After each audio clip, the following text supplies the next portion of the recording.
வணக்கம். அன்புக்கு பஞ்சமில்லை. அன்புக்கு பஞ்சமில்லையில விஷயம் என்னன்னாக்கா, நாம சிலரால ஏமாத்தப்படுவோம். நாம சிலரை ஏமாத்துவோம். இப்படி நாம ஒருத்தங்களை ஏமாத்துறதும் தப்பு. நாம ஒருத்தங்கள்ட்ட ஏமாறுறதும் முட்டாள்தனம். பொதுவாகவே வாழ்க்கையில நாம இந்த ஏமாறுறதோ எங்க நடக்குது அப்படின்னு சொன்னாக்க, அதீத நம்பிக்கை வச்சிருக்கும் போது நடக்கும். இந்த என்னை நான் மலை போல நம்பி இருந்தேன்டா, என்னை எப்படி ஏமாத்தோன்னு நான் நினைக்கல அப்படின்னாக்க, நம்ம நம்பிக்கையின் பொருட்டு அவனுக்கு நாம ஒரு அளவுகோல் வச்சிருக்கிற ஒரு விஷயம் இது. என் வாழ்க்கையில என்னைய அப்படி ஏமாத்துறவங்க நிறைய பேர் உண்டு. ஆனா நான் யாரையும் அப்படிலாம் ஏமாத்தினதே இல்லை. ஏன்னாக்க சின்ன வயசுல இருந்தே ஒரு உண்மையா இருக்கணும், சத்தியமா இருக்கணும் அப்படின்னு நான் வந்து ரொம்ப ரொம்ப ரொம்ப ரொம்ப சென்சிட்டிவாவே வளர்க்கப்பட்டவன். எங்க அப்பா பொய்யே சொல்ல மாட்டாரு. பொய் சொன்ன வாய்க்கு போஜனம் கிடைக்காதுன்னு ஒரு வார்த்தை இருக்குல்ல, அதெல்லாம் நீ நம்புறியாப்பா அப்படின்னு நான் எங்க அப்பாவெல்லாம் கிண்டல் பண்ணியிருக்கேன் நான். சின்ன எங்க அம்மாகிட்ட கூட நான் பொய் சொல்ல மாட்டேன் நான். நான் வந்து அப்படி நான் ஒரு ஒரு தடவை 20 ரூபா திருடினேன். அந்த 20 ரூபா திருடின கதையை வந்து சொல்றேன் பாருங்க. ஒரு ஒரு இன்னொரு சந்தர்ப்பத்தில் சில மனிதர்கள் வந்து என்கிட்ட பழகிறது வந்து அவங்கள பழகிறத வச்சே நம்ம கண்டுபிடிச்சிட முடியும்.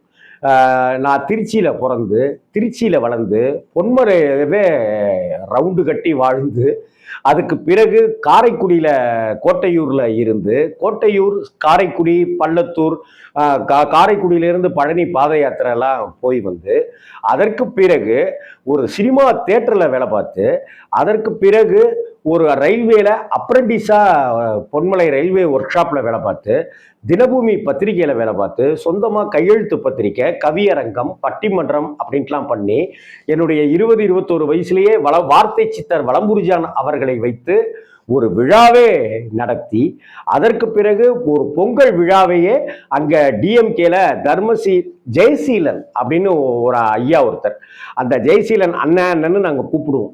அந்த ஜெயசீலன் அண்ணன் வந்து இந்த பொங்கல் விழாவை நீ எல்லாத்தையும் பொறுப்பெடுத்துக்கடா ராம்ஜி அப்படின்னு சொல்லி என்கிட்ட கொடுக்க, நான் என்னென்னலாம் புதுமைகள் செய்யணும்னு நான் ஆசைப்பட்டனோ அதை எல்லாத்தையும் அந்த அண்ணன்ட்ட சொல்ல, அதையே அந்த சின்ன வயசுல நான் நடத்தி காமிச்சு அதற்கு பிறகு தினபூமி பத்திரிகையில வேலைக்கு சேர்ந்து அன்னைக்கு திருச்சிக்கு வர்ற எந்த ஒரு செலிபிரிட்டியும் விடாம பேட்டி எடுத்தவன். அப்படி பாலகுமாரன் சாரை அதற்கு முன்னாடியே பழகி இருந்தாலும் கூட அப்போ பாலகுமாரன் சாரை பேட்டி எடுத்து சங்கர் சாரை பேட்டி எடுத்து இது மாதிரி வரிசையா நிறைய பேட்டிகள்லாம் உண்டு. இதை அடுத்து நான் தினமலர் பத்திரிகையில வேலைக்கு சேர்ந்தேன், பாலகுமாரன் சார்ட்ட இருந்தேன், குங்குமம் பத்திரிகையில நிருபராக பணியாற்றினேன், சொந்தமா பத்திரிகை நடத்தினேன். இப்படின்னு என்னுடைய வாழ்க்கை தமிழகம் முழுவதும் சுற்றி பரவி நான் சொல்லுவேன், நான் தமிழகத்துல நான் சிறுநீர் கழிக்காத பஸ் ஸ்டாண்டுகளே இல்லை அப்படின்னு சொல்லுவேன். ஏன்னா தமிழகம் முழுவதும் பஸ் ஸ்டாண்டு, ஊரு, அந்த ஊரு, இந்த ஊரு, அந்த ஊர்ல இருக்கிற டிஃபன் கடை, அந்த ஊர்ல இருக்கிற சினிமா தியேட்டரு அப்படின்னு எல்லா ஊர்களுக்கும் பயணப்பட்டிருக்கேன். அதற்கு பிறகு தினமலர் பத்திரிகையில நிருபரா திருநெல்வேலி பகுதியில இருந்து வேலை பார்த்திருக்கேன். இதெல்லாம் பெருமைக்கு சொல்லலை. இப்ப நமக்கு என்னன்னா, நம்ம பல மனிதர்களை நம்ம சந்திக்கிறோம், பல மனிதர்களோட நம்ம இன்டராக்ட் பண்ணிக்கிட்டே இருக்கிறோம். என்னால் சும்மாவும் இருக்க முடியாது. ஒரு பஸ் பயணத்தில் பஸ்ஸு கிளம்பி அடுத்த 5வது நிமிஷம் பக்கத்தில் இருக்கிறவங்க கிட்ட பேசுகிற கேரக்டர் நான். ஒரு பெட்ரோல் பங்க்ல இருக்கும்போது அந்த பெட்ரோல் போடுற ஒரு பெண்மணி வந்து அவங்களுடைய குழந்தை எத்தனாவது படிக்கிறாங்க, எத்தனை குழந்தைகள், என்ன பேரு, விக்னேஷ்னு பேர் வச்சிருக்கேனே அப்படி இப்படின்னு சொல்றதுலேருந்து ஆரம்பிச்சு எல்லாத்தையுமே கேட்டுருவேன் நான்.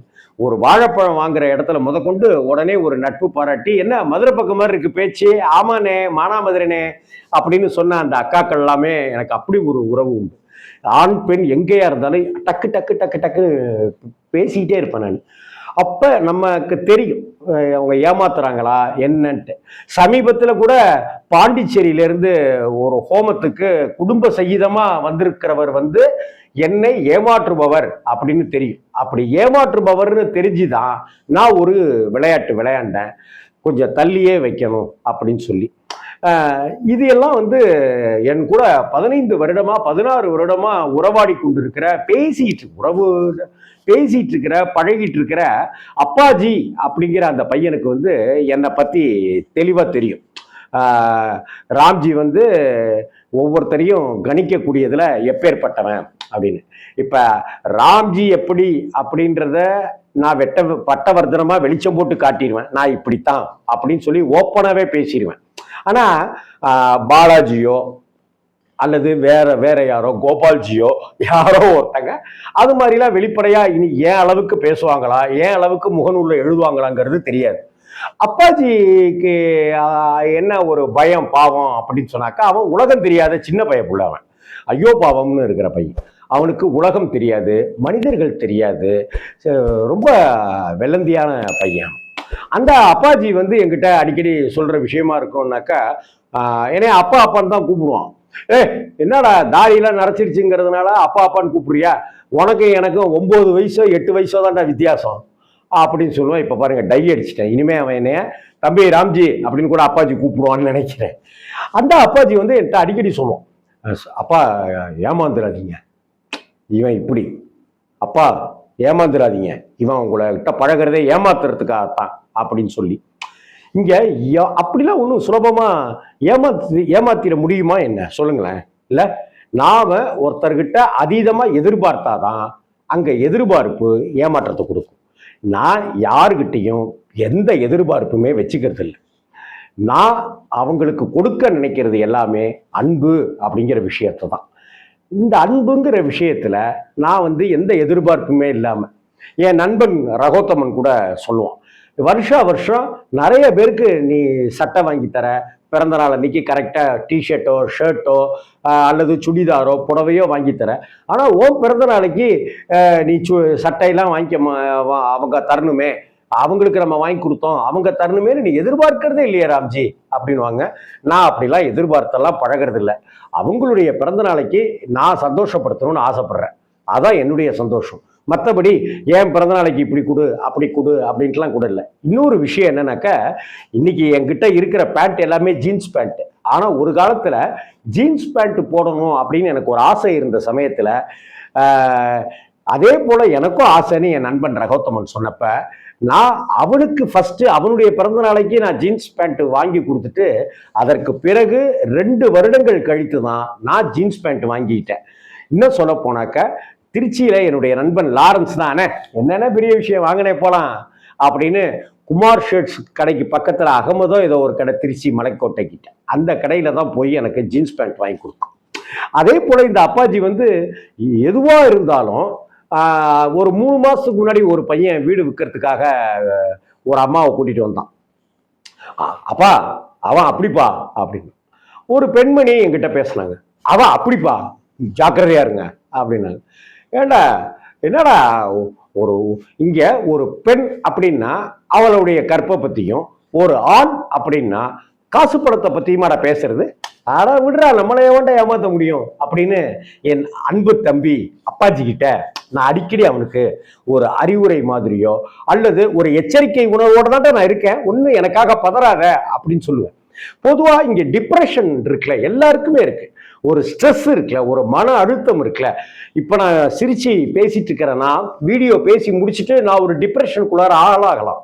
என் மனைவிக்கு அது மாதிரி ஐயோ நம்ம மூத்த அண்ணன் துரை என்கிற வெங்கடேசனை நம்ம இழந்துட்டோமேனு என் மனைவி தவிச்சிட்டு இருக்கா, உள்ளுக்குள்ளார அழுதுட்டு இருக்கிறாங்க.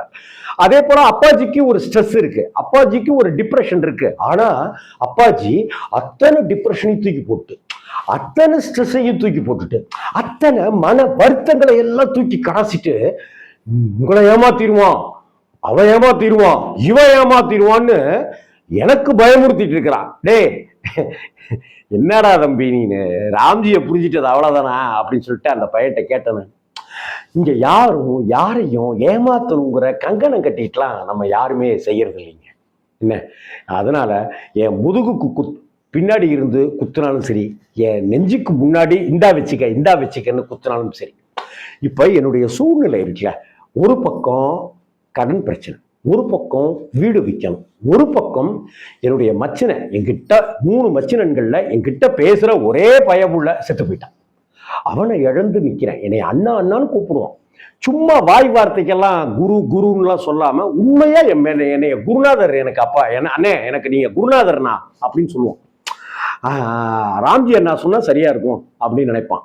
அந்த மச்சினனை துரை என்கிற வெங்கடேசனை இழந்துட்டு நிற்கிறேன். இப்போ 10ஆம் நாள் காரியத்துக்கு அடுத்த காரியங்களுக்கு நீங்கள் வந்து நின்று பண்ணித்தரணும்னு அவங்க பையன் சொல்கிறான். ஒரு பக்கம் இதுக்கு உண்டான வேலைகள், ஒரு பக்கம் அப்பாஜிக்கு ஸ்ட்ரெஸ்ஸு டிப்ரெஷன் அப்படின்னு அவனுக்கு சில சிக்கல்கள், சில குழப்பங்கள், சில பிரச்சனைகள் அப்படின்னு இருக்கு. யாருக்கு தான் இங்கே பிரச்சனை இல்லை, அதே போல் அவனுக்கு இருக்கு, என் மனைவிக்கு இருக்கு, எனக்கு இருக்கு. பையனுக்கு காலேஜ் சம்மந்தப்பட்ட ஒரு இது பண்ண சொல்லியிருக்காங்க, அவனுக்கு அந்த டென்ஷனில் இருக்கு. மயூரி ஸ்கூலுக்கு போயிட்டு வந்துட்டு டியூஷனுக்கு போயிட்டு வந்துட்டு ஹோம்ஒர்க் எழுதி முடிக்கிறதுக்கே 1:30 ஆயிடுது.